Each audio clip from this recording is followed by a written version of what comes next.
Hello.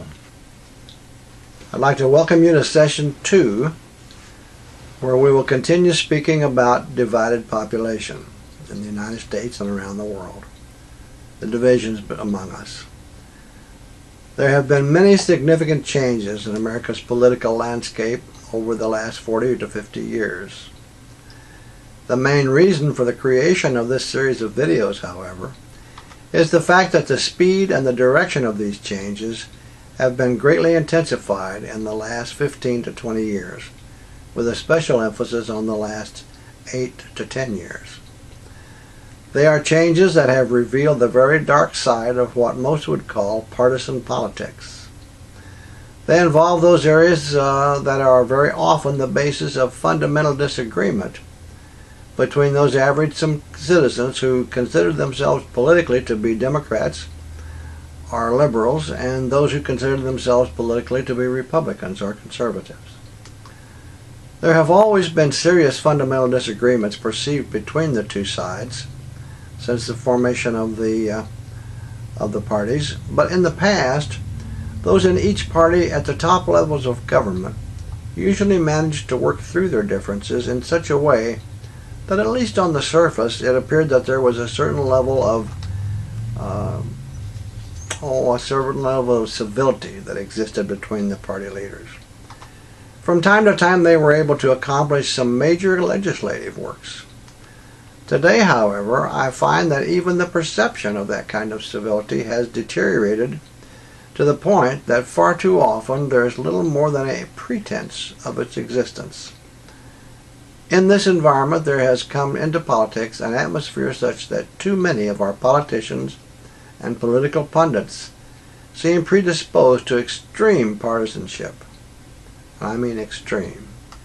The more partisan the politics, the more name-calling that takes place, the more dirty tricks that are successfully carried out, or the more vicious the personal attack, then the more that many of those who seem predisposed to such behavior seem to revel in it.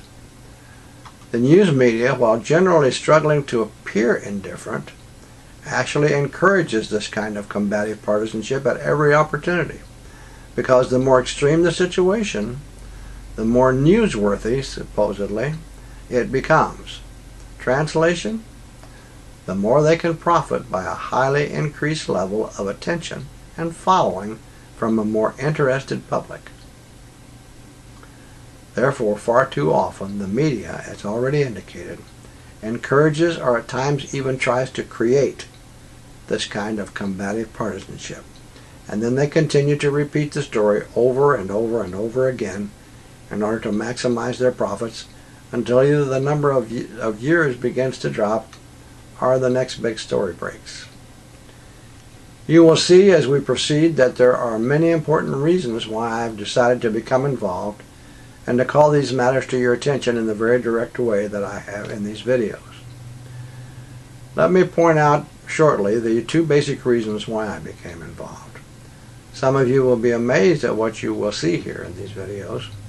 Many of you will have grave doubts about it, and many will be amused or angered at what you will likely feel is my going over the top in my analyses.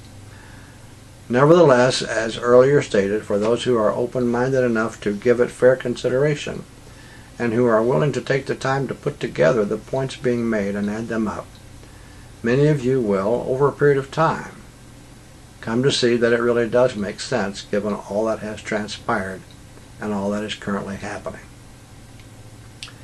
If it doesn't make sense to you now, rest assured that if you're sincerely seeking the truth, as time passes you will become aware that there are fair-minded individuals in and out of government who believe in justice and who have access to proof of many of the things, if not all of them, that I'm declaring and describing, and who will eventually find a way to make their information public and verify much, if not all, of what is being said here. Now, first let me say that among the problems and differences that we face as a country today, there are several that I consider to be the most polarizing because they're so inflammatory to people's emotions. I want to mention them now and then later consider each in greater detail.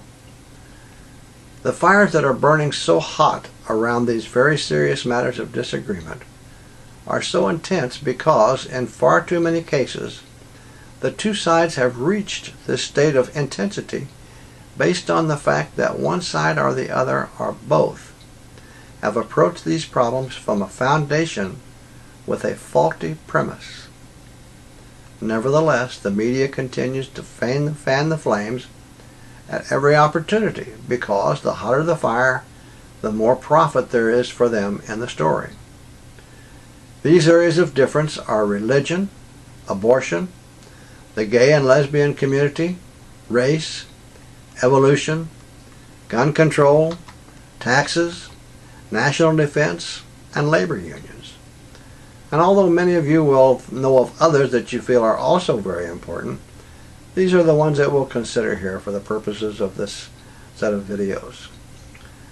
The first four involve those areas of social concern that have been the cause of a very great deal of misplaced anger and hate, which have resulted from the subtle but clever use of the divide and conquer or divide and rule politics of anger and hatred, used by those who exercise considerable influence and yes, even control that is very disproportionate to their numbers.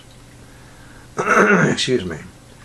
Those four areas of concern, as indicated, and the others mentioned, will be considered here individually at greater length. But very importantly, they will need to be considered in light of the fact that people and organizations of great wealth and influence have been and continue to be doing everything in their power to use these areas of disagreement to divide us as a people in order to facilitate maintaining their disproportionate levels of control and or influence over important decisions and legislation that affect the country and mostly its people. Most of all the family, the working families in the population. Secondly, and the other reason why I became involved, is the fact that there has been a growing trend, which by now has come to be a headlong rush, for the leadership in the conservative movement as the more overt instruments of the extremely wealthy elite to continue their efforts to implement a very partisan conservative political agenda, one which continues to place ever higher profits over the needs of the people. And they do so to set up their agenda as the permanent law of the land in America.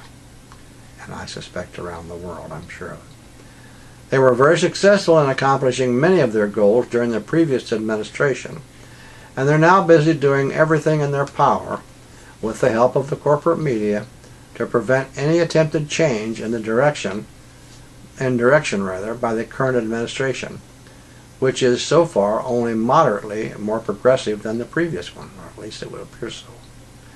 This kind of government does not adequately serve the people, does not adequately serve working families.